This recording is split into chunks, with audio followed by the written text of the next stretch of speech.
Suspend ஆன காவலர் uniform iron பண்ணி போட்டுட்டு மறுபடியும் வாகன சோதனையில் ஈடுபட்டு இருக்காரு. சிங்களாசுக்கிய சிங்கத்தை வச்சு வாகன ஓட்டி எடுத்த குறும்படம் இது. மந்த் எண்ட் வந்துட்டாலே மிடில் கிளாஸோட bank balance no money no ஹனின்னு ஆட்டோமேட்டிக்கா அலாரம் அடிக்க ஆரம்பிச்சிடும். அதுலேயும் குறிப்பா மாச கடைசி நாட்கள்ல நம்ம காவல்துறையினரோட ஒரு கடமை உணர்ச்சிக்கு ஒரு அளவே இல்லைன்னு சொல்லக்கூடிய அளவுக்கு சந்து பொந்து மூளை முடுக்கல கூட கேச்சர்ஸ் நம்ம சேஃப்டிக்காக ரொம்ப தான் அக்கறைப்படுவாங்க. மக்கள் மனசுல ஆழமா பதிஞ்சிருந்த இந்த மனநிலையை தனக்கு சாதகமா பயன்படுத்திக்கிட்ட இந்த சஸ்பெண்ட் ஆன காவலர் மறுபடியும் போலீஸ் யூனிஃபார்மை மாட்டிக்கிட்டு மந்த் எண்ட் கலெக்ஷன்ல ஈடுபட்டு இருக்காரு. இந்த போலீஸ்காருக்கு முன்னால ஹெல்மெட் போடாம போறாங்க, வேற இன்னொரு பைக்ல வேற வராங்க. ஏன் இவங்களை பிடிக்கல? புடி புடி ஹெல்மெட்டுக்கு ஃபோன் பேசுறதுக்கு எல்லாம் ஃபைன் போடுறாராமா. அதை ஒத்தையால சிங்கில நின்றுட்டு மிரட்டிட்டு இருக்கிறாரு. ஹெல்மெட் போடாம போறான் பாரு, அவரை ஏன் பிடிக்கல? இங்க பாருங்க, செல்போன் டிரைவிங். இவரை ஏன் பிடிக்கலன்னு காக்கி யூனிஃபார்ம் கிட்ட வாண்டடா வம்பிழுக்க கூடிய வாகன ஓட்டியோட பேரு குமரேசன். திருப்பூர் மாவட்டம் உடுமலை பக்கத்துல உள்ள மடத்துக்குளம் பகுதியை சேர்ந்தவர். சம்பவம் நடந்த அன்னைக்கு ஹெல்மெட் போடாம வேகாத வெயில்ல குமரேசன் 2 வீலர்ல போயிருக்காரு. அப்ப செங்கண்டிப்புதூர் 4 முனை சந்திப்புல மறைஞ்சிருந்த ஒரு காவலர் திடீர்னு குமரேசனை வழிமறிச்சு அபராதம் விதிச்சிருக்காரு. ஆரம்பத்துல சார் லோக்கல் தான், பக்கத்திலேயே வீடுன்னு குமரேசன் ரெக்வஸ்ட் பண்ணியும் அந்த காவலர் குமரேசன் பேர்ல செல்லான் போட்டே ஆகணும்னு பிடிவாதமா இருந்திருக்காரு. போலீஸ் எதிர்பார்க்கிற கட்டிங்க கொடுக்க தயாரா இல்லாத குமரேசன் அவரோட செல்போன்ல லைவா குறும்படம் எடுத்துள்ளார். சாலையில ஹெல்மெட் போடாமலும் சீட் பெல்ட் அணியாமலும் செல்போன் டிரைவிங் பேசியபடியும் பலர் கடந்து செல்ல அதை பார்த்து டென்ஷனான குமரேசன், சார் எனக்கு மட்டும் ஏன் ஃபைன் போடுறீங்க, வர்றவன் போறவன் எல்லாருக்கும் ஃபைன் போடுங்கன்னு ரூல்ஸ் பேசி இருக்காரு. பாருங்க, அந்த டிரைவர் சீட் பெல்ட் போடல, அப்புறம் அவர் பிடிக்கும் போல இல்லைங்க. ரூல்ஸ் அல்ல, நீங்க யாரோ ஒருத்தரை மட்டும் ஏன் சம்பந்தம் இல்லாம பிடிக்கிறீங்க? ஒருத்தரை மட்டும் பிடிக்கல சார், ஏன் பிடிங்களே? ஊர்ல வரவன் போறவன் எல்லாத்தையும் பிடிங்களே. இதற்கிடையில தெருநாயை துரத்தி வந்த குரூப்பும் சாவகாசமா சம்பவ இடத்தை கடந்து போய் குமரேசன் கிட்ட சிக்கிய காவலரை கொஞ்சம் ரிலாக்ஸ் பண்ண வச்சிருக்காங்க. ஆனா பிரச்சனையில இருந்து துளியும் டைவர்ட் ஆகாத குமரேசன் அந்த பாதை வழியா சிவனேன்னு போயிட்டு இருந்த மற்றொரு நண்பனையும் வழிமறிச்சு, மாமா சிங்கம் சிங்களா சிக்கி இருக்கு என காவலரை சுட்டி காட்டி நக்கலா கமெண்ட் அடித்ததெல்லாம் வேற ரகம். குமாரவேல் டிராஃபிக் இன்ஸ்பெக்டர் பிடிச்சிட்டு ஃபைன் போட்டுட்டு இருக்கிறாராம்மா. சரியா, நான் செல்போன் பேசுறதுக்கு எனக்கு அபராதம் விதிப்பா, வா ஸ்டேஷனுக்கு போகலான்னாரு. தனியாக சிங்கிளாக இருக்குது, அதனால தான் கூப்பிட்டு வீடியோ எடுத்துகிட்டு இருக்கிறேன். நாளைக்கு ஏதோ ஒரு 7:30ன்னா இவரையும் சிக்க வைக்கணும்ல. இத்தனை குற்றம் நடக்கிறத முடிவு பண்ணாம இருக்கிறாருல்ல. ஒரு கட்டத்துல 7:30 கூட்டாம அங்க இருந்து கிளம்பி போங்கன்னு குமரேசனை கையெடுத்து கும்பிட்டு இருக்காரு அந்த காவலர். ஆனா போலீஸ் கால்ல ஷூ போடாத காரணத்தாலையும் அவரோட யூனிஃபார்ம்ல நேம் பேட்ஜ் இல்லாத காரணத்தினாலேயும் சந்தேகம் அடைஞ்ச குமரேசன் அவரோட போலீஸ் ஐடி கார்டை காட்ட சொல்லியிருக்காரு. Tamil Nadu police, name Radhakrishnan, rank PC 2195, Coimbatore சிட்டின்னு அச்சிடப்பட்டிருந்த ஒரிஜினல் ஐடி கார்டை பார்த்த பிறகும் கூட குமரேசனோட ஆழ் மனசுல என்னவோ தப்பா இருக்கேன்னு உள்ளுணர்வுல உறுத்திக்கிட்டே இருந்திருக்கு. ஒரு கட்டத்துக்கு மேல குமரேசன் கிட்ட ஆள விடுறா சாமின்னு அந்த காவலரே ஸ்பாட்ல இருந்து லிஃப்ட் கேட்டு எஸ்கேப் ஆன காட்சியோட அந்த குறும்படம் நிறைவடையுது. குமரேசன் இயக்கிய இந்த லைவ் ஆக்ஷன் ஷார்ட் பிலிம் சமூக வலைதளத்துல வைரலா பகிரப்படவும் குமரேசன் காவல் நிலையத்திலேயும் புகார் அளிச்சிருக்காரு. அதன் பிறகுதான் அந்த நபர் முன்னாள் காவலர் ராதாகிருஷ்ணன் என்பதும் அவர் இது போன்ற பல குற்ற சம்பவங்களில் ஈடுபட்ட காரணத்தால ஏற்கனவே பணியிலிருந்து சஸ்பெண்ட் செய்யப்பட்டிருப்பதும் தெரிய வந்திருக்கு. இந்த சம்பவம் தொடர்பா வழக்கு பதிவு பண்ண மடத்துக்குளம் காவல்துறையினர் போலி போலீஸ் ராதாகிருஷ்ணனை கைது பண்ணி சிறையில் அடைச்சிருக்காங்க. மேலும் குமரேசனோட இந்த துணிச்சலான செயலை பலரும் வெகுவா பாராட்டி இருக்காங்க. அதே நேரம் ஹெல்மெட் அணியாத குற்றச்சாட்டை குமரேசனே ஒப்புக்கொண்டதால அதற்குரிய அபராதம் வசூலிக்கப்பட வேண்டும் என்றும் குமரேசன் எடுத்த குறும்படத்துல டிராபிக் ரூல்ஸை மீறி பைபாஸ் பண்ண எல்லாரையும் அடையாளம் கண்டு அவங்க மேலையும் போலீஸ் அபராதம் விதிக்கணும்னு போக்குவரத்து ஆர்வலர்கள் வலியுறுத்தி இருக்காங்க.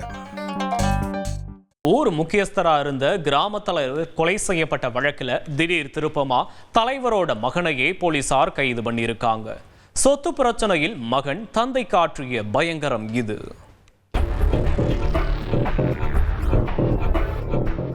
ஆசை தம்பியை பறிகொடுத்து விட்டோமே என்ற மன விரக்தியில் இறந்தவரின் போட்டோவை பார்த்தவாறு உடைந்து போயிருந்தார் அந்த வயதான சகோதரி. ஊருக்குள் எந்த நல்லது கெட்டது என்றாலும் முதல் ஆளாக ஓடி வந்து நிற்கக்கூடிய கிராம தலைவர் உயிருடன் இல்லை என்கிற மரண செய்தி ஒட்டுமொத்த கிராமத்தினரையும் சோகத்தில் ஆழ்த்தியிருக்கிறது. கொல்லப்பட்டவர் காசிலிங்கம். ராமநாதபுரம் மாவட்டம் RS மங்கலம் அடுத்துள்ள குயவனேந்தல் பகுதியைச் சேர்ந்தவர். குயவனேந்தலில் நடக்கும் கல்யாணம், காதுகுத்து, கருமாதி போன்ற அனைத்து நிகழ்வுகளிலும் முதல் ஆளாக ஆஜராகி விடுவார் காசிலிங்கம். 65 வயதான இவருக்கு கண்ணன் என்கிற மகனும் ஒரு மகளும் உள்ளனர். 4 வருடங்களுக்கு முன்பு காசிலிங்கத்தின் மனைவி இறந்துவிட்ட காரணத்தால் தந்தைக்கு உதவியாக மகள் அவரின் குடும்பத்தினரோடு குயவனேந்தலில் அப்பா வீட்டிலேயே செட்டில் ஆகியிருக்கிறார். இந்நிலையில்தான் சம்பவத்தன்று காசிலிங்கத்தை செல்போனில் தொடர்பு கொண்ட சில மர்ம நபர்கள் சொத்து விற்பது தொடர்பாக கலந்தாலோசிக்க வேண்டுமென அழைத்திருக்கிறார்கள். மகளிடம் சற்று நேரத்தில் வந்து விடுவதாக வீட்டை விட்டு சென்ற காசிலிங்கம் வெகுநேரமாகியும் வீடு திரும்பவில்லை. அவரின் செல்போன் அழைப்பிலும் தொடர்பு கொள்ள முடியாததால் சந்தேகமடைந்த மகள் அக்கம்பக்கத்தினர் உதவியோடு தந்தையை தேடியிருக்கிறார். ஊர் முழுவதும் தேடி அலைந்தவர்கள் கடைசியாக ஊருக்கு வெளியே இருந்த ஒரு காலி இடத்தில் காசிலிங்கம் பிணமாக கிடப்பதை பார்த்து அதிர்ந்து போயிருக்கிறார்கள். தகவல் அறிந்து விரைந்து வந்த காவல்துறையினர் சம்பவ இடத்தை அலசி ஆராய்ந்துள்ளனர். அதில் போலீசாருக்கு பல தடயங்கள் கிடைத்திருக்கிறது. காசிலிங்கத்தின் உடலை பிரேத பரிசோதனைக்கு அனுப்பி வைத்த காவல்துறையினர் விசாரணையை தொடங்கியுள்ளனர். ஊருக்கு நல்லவராக இருந்த காசிலிங்கம் உறவுகளுக்கு கெட்டவராக இருந்ததை போன்ற தகவல் அரசல் புரசலாக காவல்துறையினருக்கு கிடைத்திருக்கிறது. 1983ஆம் ஆண்டில் தொடங்கி தற்போது வரை காசிலிங்கத்திற்கு என்னென்ன பிரச்சனைகளும் பஞ்சாயத்துகளும் இருந்தது என காவல்துறையினர் பட்டியல் போட்டிருக்கிறார்கள்.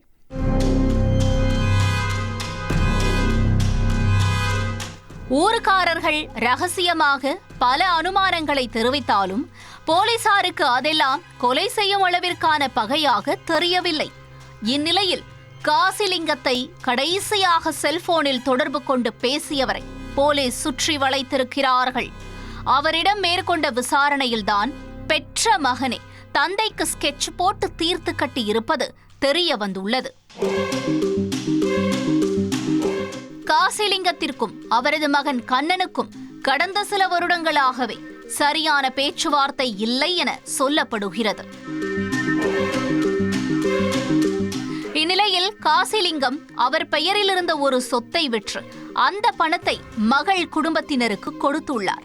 இதனை கேள்விப்பட்டதும் அதிர்ச்சி அடைந்த கண்ணன் இப்படியே விட்டால் மொத்த சொத்தையும் சகோதரி பெயருக்கு காசி எழுதி வைத்து விடுவார் என பயந்திருக்கிறார். சகோதரியின் பெயருக்கு காசிலிங்கம் உயில் எழுதி வைக்கும் முன்பு அவரின் உயிரை எடுத்துவிட வேண்டுமென கண்ணன் துடித்திருக்கிறார். அதற்காக கொலை திட்டம் தீட்டிய கண்ணன் அவருடைய நண்பர்களான விருதுநகர் மாவட்டத்தைச் சேர்ந்த ஞானகுரு, மதுரையைச் சேர்ந்த ராம்குமார் மற்றும் மதுரை பசும்பொன் நகரைச் சேர்ந்த வேல் ஆகிய மூவரையும் கூட்டு சேர்த்து தந்தைக்கு நாள் குறித்திருக்கிறார்.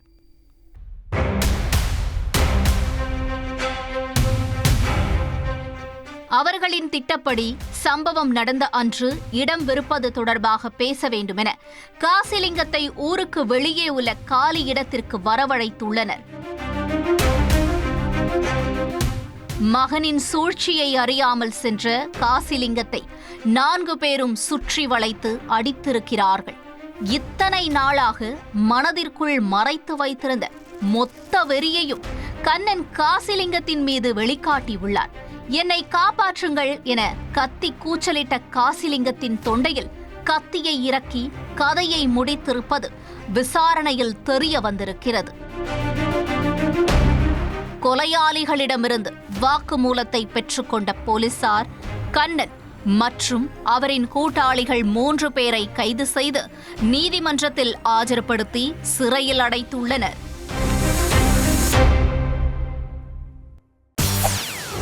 செய்திகளை உடனுக்குடன் தெரிந்து கொள்ள உடனே சப்ஸ்கிரைப் பண்ணுங்க.